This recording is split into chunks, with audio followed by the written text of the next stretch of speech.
Orlando Beasley. Halo Freakers, welcome to Sneak Flicks.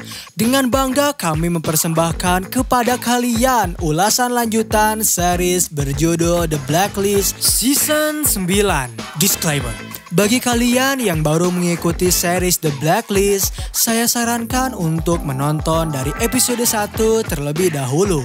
Dan playlist ada di card pojok kanan atas. So, without any further ado, let's get into it. Scene dibuka pada flashback malam di mana saat Kin terbunuh.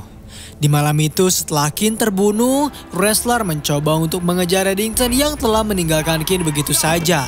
Lalu Ressler menelpon Cooper untuk memberitahu bahwa mungkin saja Reddington tak menarik pelatuk untuk membunuh Kin. Tetapi ia meyakini jika kematian Kin disebabkan oleh Reddington. Cooper lalu memberi wejangan kepada Ressler bahwa apabila Ressler mencoba untuk membunuh Reddington saat ini, maka ia dapat memperburuk keadaan. Serta Cooper juga memberitahu jika kondisi Ressler saat ini tak bisa mengemudi dengan fokus. Dan inilah di antara tertidur dan terbangun. Blacklister salah satu yang terdaftar dalam daftar hitam milik Reddington. Kemudian scene bergerak kepada Ressler yang sedang dihampiri oleh Cooper. Di sana Cooper mengatakan jika sudah menjelang 2 tahun atas kematian Kin, serta ia juga mengundang Ressler untuk menghadiri peringatan kematian atas nama Elizabeth Kin. Kemudian scene kembali kepada flashback di mana Ressler mendapatkan perawatan dari dokter atas kecelakaan saat ia mengemudi ketika mencoba mengejar Reddington. Setelah Ressler tersadarkan diri, Cooper mencoba memberitahu jika wanita yang ia tabrak kini sedang dalam kondisi koma, serta ia juga sedang menunggu hasil sidang komite biro atas kecelakaan yang telah Ressler sebabkan. Lalu Cooper memberitahu jika saat ini juga Reddington baru saja menghilang serta hanya menunggu waktu untuk memburu Reddington ketika kekebalan yang telah diberikan kepadanya dicabut. Ia memberitahu Ressler, Kin memiliki surat wasiat yaitu Cooper dan Charlene lah yang berhak untuk menjadi pengasuh dari Agnes. Ketika Ressler telah mendapatkan hak untuk meninggalkan rumah sakit dan mendapatkan resep obat-obatan dari dokter, ia mendapatkan telepon dari Cooper yang bertanya mengapa ia tak menghampiri sidang untuk membersihkan namanya. Cooper juga menjelaskan jika harapan Kin kini adalah Ressler untuk memandang ke depan serta membersihkan namanya kembali. Namun Ressler menegaskan bahwa ia takkan pernah kembali lagi kepada FBI karena jika ia kembali mungkin saja ia akan berusaha untuk memburu Reddington dan terobsesi dengannya. Cooper yakin Ressler bahwa bukan ia saja yang menghadapi situasi ini, melainkan semua anggota FBI. Waktu berlalu, Ressler yang berjanggut mulai menghampiri tukang cukur. Ketika itu ia teringat ketika dirinya sedang dihampiri di sebuah hotel untuk menginap sementara. Setibanya Ressler di dalam kamar hotel itu, ia mempersiapkan narkoba yang bisa membuatnya tertidur. Saat ia terbangun, Ressler memutuskan untuk menghampiri sebuah bar agar kembali mendapatkan narkoba yang lebih kuat. Tetapi ketika Ressler mencoba untuk melakukan transaksi, ternyata dirinya tertipu dan dirampok. Di tukang cukur, Ressler terkejut ketika melihat mukanya yang telah selesai. Saat Ressler telah sadar setelah perampokan itu, ia ditemukan oleh anak pemilik dari hotel tersebut. Dan Ressler meminta kepada anak itu untuk membiarkannya sendiri. Namun, anak itu ternyata tak mendengarkan Ressler dan lebih menyarankan untuk menggunakan kotak P3K yang ibunya telah sediakan, sehingga membuat Ressler marah dan mengusir anak itu. Saat Ressler sedang berada di luar hotel, ia dihampiri oleh pemilik hotel yang marah karena tak terima ketika anaknya mendapat perlakuan kasar dari Ressler. Sayangnya Ressler justru meminta untuk mendapatkan kunci hotel miliknya, dan di dalam kamar itu Ressler mulai menjelaskan bahwa ia tak bermaksud untuk memaki anaknya. Ia melakukan hal itu karena sedang merasa tertekan oleh peristiwa perampokan semalam yang mengakibatkan uangnya menghilang. Lalu pemilik hotel itu meminta kepada Ressler untuk segera melunasi pembayaran hotelnya. Tetapi Ressler menjelaskan jika ia sudah tahu memiliki uang serta meminta tambahan waktu. Tentu saja pemilik hotel itu tak menerima dan memutuskan untuk mengusir Ressler. Tak hanya mengusir Ressler, ia juga bahkan memberitahu jika sebuah bengkel sedang mengadakan lowongan pekerjaan untuk seseorang. Di masa kini, Ressler ternyata menghampiri toko bunga dan berbincang dengan pemilik toko itu untuk mengurangi rasa gugupnya. Penjual bunga mengatakan bahwa wanita yang akan diberikan bunga itu sudah pasti adalah wanita yang paling beruntung karena memiliki orang yang paling sayang kepadanya. Saat Restler sedang menghampiri dokter kota setempat, dokter menjelaskan jika kondisi Restler telah mengalami patah tulang pada tulang rusuknya. Restler juga sempat mengatakan kepada dokter jika beberapa waktu lalu ia mengalami kecelakaan mobil, serta mendapatkan resep dari dokter yaitu menggunakan narkotika yang cukup kuat. Sayangnya Restler mengatakan kepada dokter itu jika ia tak mengikuti saran karena dirinya takut narkotika itu akan membuatnya kecanduan. Setelah selesai menghampiri dokter, Restler memutuskan untuk mengikuti saran dari pemilik hotel itu dan menghampiri bengkel yang menawarkan pekerjaan. Restler berkata bahwa ia sebenarnya tak menginginkan pekerjaan, namun ia harus segera melunasi hutang pada hotel tempat di mana ia pernah tinggal. Serta ia juga menyukai mobil dan mengetahui cara memperbaikinya sehingga Restler memutuskan untuk mencari pekerjaan agar bisa membayar hutangnya. Setelah menghampiri hotel itu dan berterima kasih kepada pemilik hotel yang telah menyarankan pekerjaan kepadanya, pemilik hotel itu ternyata ketakutan ketika melihat seorang polisi menghampiri mereka. Ia meminta kepada Restler untuk menyembunyikan mereka dan tak membiarkan polisi itu untuk menangkap. Saat polisi itu menghampiri mereka, Restler mencoba bertanya alasan mengapa polisi itu mencari mereka. Namun polisi itu tak memberitahu Restler dan meminta kepadanya untuk menelepon apabila ia melihat wanita itu. Di dalam kamar Restler, wanita tersebut menjelaskan jika polisi tersebut adalah suaminya dan memberitahu bahwa polisi telah melakukan KDRT kepadanya serta putranya, sehingga ia memutuskan untuk melarikan diri dengan membawa anaknya. Saat Restler sedang bekerja di bengkel anak wanita itu, Restler sempat mencoba untuk menelepon wanita tersebut agar memberitahu jika anak itu mengganggunya. Tetapi ia tak mendapatkan jawaban dan Restler memutuskan untuk menjaganya. Ia berbincang dengannya ketika beristirahat. Restler dan anak itu sempat bertukar cerita dan anak itu menjelaskan jika ia memiliki ayah yang telah meninggal, serta dirinya juga memberitahu Restler jika ia memiliki cara untuk move on terhadap kematian ayahnya, yaitu melalui sebuah mimpi untuk berpetualang bersama mendiang ayahnya. Tak lama mereka bertukar cerita, ibu dari anak itu datang untuk menjemputnya. Ia mencoba membayar Restler atas pengawasannya kepada anaknya. Namun Restler mengatakan jika ia tak membutuhkan hal itu dan menjelaskan jika mengurus anak kecil tak seburuk yang ia pikirkan. Sementara di masa kini, Restler menghampiri makanan dari Kin. Ia tak kuat menahan tangisnya dan menceritakan kondisi terkini dari Dembe yang telah menjadi seorang agen, Aram yang menjadi kaya karena teknologi, Reddington yang telah mencukur rambutnya hingga habis serta mempunyai kekasih seorang dukun. Sementara Park takut dirinya mendapat kanker karena telah meminjamkan tes urinnya kepada Restler pada saat ia tes narkoba. Serta Restler memberitahu jika ia sempat ingin membunuh Reddington setelah kematian dari Kin. Tetapi ia memutuskan untuk bekerja dengannya lagi karena ia yakin hal itulah yang Kin inginkan. Ia juga menceritakan Restler telah mencapai titik terendahnya dengan tinggal di sebuah kota kecil dan ia memberitahu Kin jika dirinya sempat dipukuli, dirampok bahkan mendapatkan pengalaman baru dengan bekerja di salah satu bengkel mobil. Restler juga kembali menjelaskan bahwa ia sempat berpikir jika hidupnya telah berakhir. Sayangnya ketika ia berhasil memperbaiki mobil itu, ia menyadari jika situasi telah semakin membaik.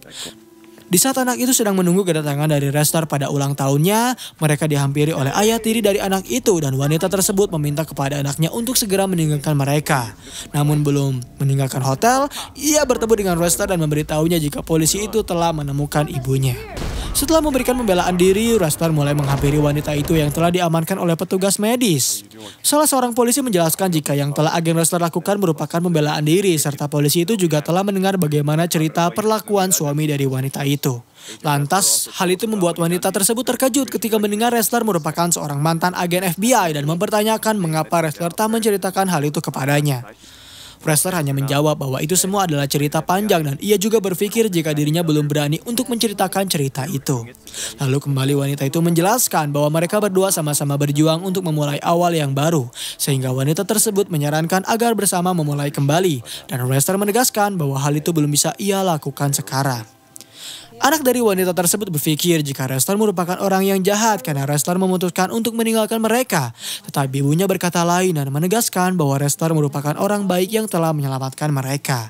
Dan scene terakhir di episode kali ini memperlihatkan Restler yang bersyukur bahwa Kin berada di sini dengan Tom. Serta ia senang jika Kin tak sendirian dan Restler menjelaskan bahwa ia telah memberitahu Cooper serta mengatakan ia akan kembali.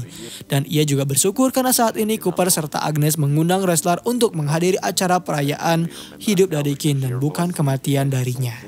Episode 8 di season 9, scene dibuka oleh seorang atlet bernama Sam yang mendapatkan pertanyaan dari reporter. Atlet itu mencoba untuk tenang dan tetap percaya diri ketika para reporter mengajukan beberapa pertanyaan kepadanya. Tetapi setibanya di kediaman, ia terlihat kesal karena semua pertanyaan yang wartawan itu ajukan merujuk pada apakah mampu seorang atlet tua sepertinya menyaingi atlet muda yang baru muncul. Dokter yang berada di sana meyakinkan atlet itu karena ia yakin akan memberikan narkoba yang mampu membuat Sam dapat meraih kemenangan. Sayangnya tak lama kemudian ketika ayah dari Sam telah tiba di rumah, ia mendapati bahwa Sam telah tewas dengan jarum suntik yang masih menempel pada tangannya. Dan inilah Dr. Ramzik Meyer, blacklister nomor 168 yang terdaftar dalam daftar hitam milik Reddington. Kemudian scene bergerak pada Cooper yang menghampiri Lou untuk memberikan hasil forensik dengan menyebut jika Cooper telah dibius ketika melakukan pembunuhan itu, serta yang memberitahu Lou jika saat mereka bertemu mereka sedang diawasi, sehingga Cooper memutuskan untuk menyusun rencana untuk mengetahui siapa orang yang telah meneleponnya dan mengawasi mereka. Di satu sisi, Reddington mempertanyakan kepada Mears mengapa Dembe memberikan surat itu sebelum Kin meninggal, serta ia meminta kepada Mears untuk memberikan ponsel yang berhasil ia curi dari orang yang membunuh Kin, yaitu kepada Tadashi, agar mereka dapat tahu di mana dan melacak kemana saja orang itu bepergian. Lantas Mears langsung menegaskan jika Reddington harus memberi perhatiannya pada masa kini, bukan pada masa lalunya. Tetapi Reddington tak peduli dan langsung menelpon Cooper untuk bertanya terkait kasus dari atlet tenis bernama Sam Road. Di lokasi hitam, Cooper menjelaskan jika kematian Sam diakibatkan oleh oksigen berbasis hemoglobin yang ditusukkan kepadanya. Hal itu diduga dilakukan oleh seorang apoteker Jerman bernama Dr. Ramzik Meyer yang merawat dua atlet ternama. Cooper menjelaskan bahwa motif Ramzik membunuh atlet itu ialah tak lain karena itu semua merupakan keinginan dari kliennya yang bernama Sindikat Boswell. Reddington juga menjelaskan bahwa Sindikat Boswell merupakan buku olahraga yang dikelola oleh salah satu keluarga yang melayani unsur pidana. Serta Reddington memberitahu jika ia mendengar rumor tentang Sindikat Boswell yang membayar Dr. Ramzik secara signifikan untuk menyingkirkan Sam. Dan ketika salah seorang lawan tanding Sam bernama Anim mendapatkan pertanyaan yang berkaitan dengan Dr. Ramzik, ia mencoba untuk tak memberikan pernyataan itu kepada reporter dan memutuskan untuk meninggalkannya. Tak lama kemudian setelah ditinggalkan oleh Ani, reporter itu mendapatkan serangan tiba-tiba dari Dr. Ramzik yang menyuntikkan cairan pada lehernya. Sementara itu, ketika Dembe bersama Reddington, ia mendapat pernyataan dari Reddington yang telah mengetahui jika Dembe telah memberikan surat itu kepada Kin beberapa jam sebelum dirinya meninggal. Dembe memberikan pembenaran atas apa yang ia lakukan karena dirinya yakin Kin mempunyai banyak alasan untuk mengetahui siapa Reddington yang sebenarnya. Reddington dan Dembe lantas langsung menghampiri sindikat dari Boswell untuk mencari informasi mengenai Dr. Ramzik. Namun Direktur Biro Judi itu menjelaskan jika ia telah tak bertemu dengan Dr. Ramzik selama 2 tahun. Di kediaman Sam, Park dan Rester menjelaskan jika Sam telah dibunuh oleh Dr. Ramzik. Tetapi ibunya mengatakan jika ia tak mengenal siapa itu Dr. Ramzik dan menjelaskan bahwa yang mereka ketahui hanyalah seorang reporter yang selalu menuduh Sam telah menipu pertandingan dengan menggunakan obat-obatan yang diberikan oleh Dr. Ramzik. Dan nama wartawan itu adalah Stella Huang. Ketika Rester dan Park menghampiri kediaman dari Huang, mereka mendapati jika Stella mengalami sesak nafas. Di lokasi hitam, Demi menjelaskan bahwa mungkin hubungan Dr. Ramzik dengan para atlet tak diketahui oleh para penyelenggara. Tetapi Stella berhasil menyadari hal itu dan ketika ia mencoba mengungkapkan skandal atlet tersebut, Dr. Ramzik mencoba untuk membunuhnya, serta ia memberitahu jika sindikat Boswell sudah tak terlibat dengan Dr. Ramzik. Lalu Ara mulai menghampiri mereka, memberitahu jika ia berhasil mendapatkan informasi dari tubuh Stella, yaitu sebuah flash disk yang terletak pada usus miliknya. Ia juga memberitahu mungkin mereka akan mendapatkan informasi setelah mengekstrak isi dari flash disk tersebut.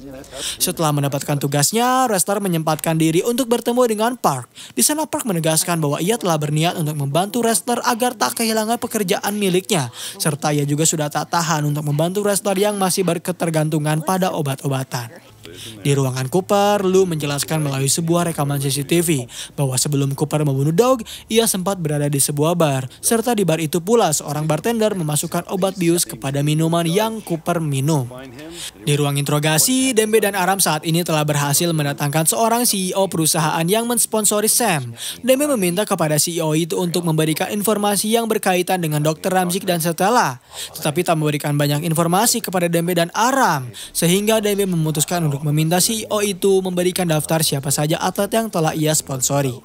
Di satu sisi, Mears mendapatkan kejutan ketika sedang menghampiri Reddington. Karena saat itu Reddington berhasil membawakan restoran kesukaan dari Mears. Dan Reddington berharap itu semua dapat memberikan semangat pada Mears. Namun Mears ternyata lebih mementingkan urusan dari Reddington dengan memberikan hasil dari Tadashi. Saat itu Mears mengatakan jika ia tak ingin Reddington untuk membuka berkas itu terlebih dahulu. Kembali ke lokasi hitam, Aram menjelaskan isi dari flashdisk yang ia temukan dalam usus Stella, yaitu informasi jika seorang bernama Annie Boleyn yang merupakan atlet telah menggunakan jasa dari Dr. Ramzik. Lantas Cooper dengan cepat meminta kepada Dembe dan Park untuk menghampiri Annie dengan segera dan meminta kepada wrestler untuk menghubungi CEO itu agar memberitahu jika Annie bahwa dirinya sedang dalam bahaya. Di lokasi Reddington, Mears terlihat sedang berkemas untuk pergi ke tempat asalnya karena perbedaan pendapat yang mereka alami. Serta Mears meminta kepada Reddington untuk melepaskan amarahnya agar melakukan balas dendam terkait kematian dari Ken. Sementara itu ketika CEO tersebut menghampiri Annie yang sedang panik karena tak ingin nasibnya bernasib sama seperti Sam dan Stella, CEO itu mencoba menjelaskan bahwa Dr. Ramzik tak akan membunuh Annie karena ia ada di sana. Tetapi Annie menyadari sesuatu bahwa CEO itu telah membawa tas dari Ramzik. Lantas CEO itu langsung dengan segera membiusnya. Saat melihat tas tersebut, CEO itu teringat ketika ia memberitahu Dr. Ramzik bahwa FBI telah mengetahui rencana mereka. Serta ia juga memutuskan untuk mengancam Dr. Ramzik agar mengikuti perintahnya. Saat CEO itu hendak menyuntikkan cairan kepada Annie, rupanya FBI berhasil menghampiri mereka terlebih dahulu. Dan saat FBI berhasil memasuki kediaman dari Annie, Park menyadari jika orang yang telah melakukan itu semua kepadanya telah melarikan diri. Aram yang sedang memastikan bahwa Annie masih hidup langsung meminta pertolongan kepada tim medis. Beruntungnya tak lama kemudian CEO itu datang dengan bergegas, langsung memasang muka paniknya dan menipu Aram untuk membiarkannya tinggal dengan Annie. Di lokasi hitam, wrestler mendapatkan informasi dari berkas Stella yang berisikan kwitansi rekening dengan siapa Dr. Ramzik berhubungan dan orang itu tak lain adalah CEO perusahaan bernama William Burgos. Cooper meminta kepada para agennya untuk menghubungi Aram dan Park agar bisa memberitahu jika ada satu tersangka lagi yang harus mereka segera waspadai. Ketika Aram bertemu dengan Park, ia menjelaskan bahwa Annie saat ini telah aman bersama dengan William di sampingnya. Dan tak lama kemudian mereka mendapatkan telepon dari lokasi hitam yang menjelaskan bahwa William Burgos terlibat dengan Dr. Ramzik, sehingga mereka memutuskan untuk segera bergegas menghampiri Annie kembali. Ketika Burgos hendak menyuntikkan cairan kepada Annie, usahanya dapat dibatalkan oleh Park yang dengan segera tiba di apartemen itu. Lalu Burgos sempat melakukan perlawanan dan mencoba melarikan diri. Sayangnya usahanya sia-sia dan berhasil digagalkan oleh Aram yang telah menunggunya. Di lokasi Reddington, ia harus menerima kenyataan jika Mir memutuskan untuk pergi meninggalkan Reddington, padahal mereka baru saja bersama. Kembali ke lokasi hitam, Aram menjelaskan jika mereka telah memiliki bukti bahwa Burgos telah membunuh Dr. Ramzik, serta bukti jika Burgos merupakan orang yang telah membuat jus doping kepada 32 atlet. Masih di lokasi hitam, wrestler menghampiri Park untuk memberikan kejujuran mengenai obat yang ia gunakan, serta ia meminta kepada Park untuk tak menyerah kepadanya dan membantunya agar bisa berhenti dari kecanduannya kepada narkoba. Lalu Dembe menghampiri ruangan dari Cooper untuk mendapatkan surat yang Reddington telah titipkan kepada Dembe. Ketika Dembe melihat surat itu, ia mendapatkan bahwa surat tersebut merupakan sebuah foto dirinya dengan Ken beberapa jam sebelum Ken tewas. Reddington menjelaskan jika Dembe menemukan itu di dalam ponsel milik Van Dyke setelah Tadashi berhasil meretas foto dari koordinat kemana Van Dyke pergi sebelum ia menembak mati Elizabeth Ken. Reddington menegaskan bahwa selama beberapa dekade ia bekerja sama dengan Dembe, Dembe selalu menyadari jika bahaya atau ancaman sedang berada di dekatnya, sehingga membuat Reddington bertanya-tanya mengapa di saat Dembe bersama dengan Ken, ia tak dapat menyadari bahwa telah ada sebuah ancaman yang dapat mengakibatkan Ken tewas. Dembe menjelaskan jika kematian dari Ken terdapat beberapa alasan atas kematiannya, serta ia menyadari pula mungkin alasan terbesar Ken tewas adalah karena Reddington. Lalu Reddington meminta kepada Dembe untuk segera pergi keluar dari mobilnya. Dan setelah Dembe keluar dari mobil Reddington bertanya kepada Vika, apakah Mears akan kembali? Vika menjelaskan bahwa mungkin saja Mears akan kembali setelah investigasi Reddington atas kematian Ken selesai. Tetapi Reddington menegaskan bahwa pencarian ini baru saja dimulai. Di lokasi hitam, wrestler mencoba untuk menjatuhkan dirinya dari narkoba dengan cara memborgol tangannya dan membiarkan narkoba tergeletak di mejanya. Ia juga menelpon Park dan memberikan pesan suara, yaitu yang menjelaskan bahwa bantuan Park tak memperburuk keadaan. Ia juga meminta kepada Park untuk menghampirinya di lokasi hitam lebih awal karena ia telah menunggu di sana. Dan scene terakhir di episode kali ini memperlihatkan Cooper yang sedang menghampiri apartemen milik Lou dan melihat jika Lou baru saja tewas. Di sana Cooper mendapatkan telepon dari seorang misterius yang memberikan ucapan selamat karena kini Cooper telah membunuh 2 orang agen dengan tangan kosongnya. Dan episode 7 serta 8 di season 9 berakhir di sini. Terima kasih telah menonton video pembahasan dari The Blacklist di episode kali ini. Bagaimana tanggapan kalian? Komen di bawah untuk rekomendasi film atau seri selanjutnya. Klik tombol subscribe untuk mengikuti perkembangan channel ini. Dan klik tombol like jika kalian menyukai video pembahasan kami.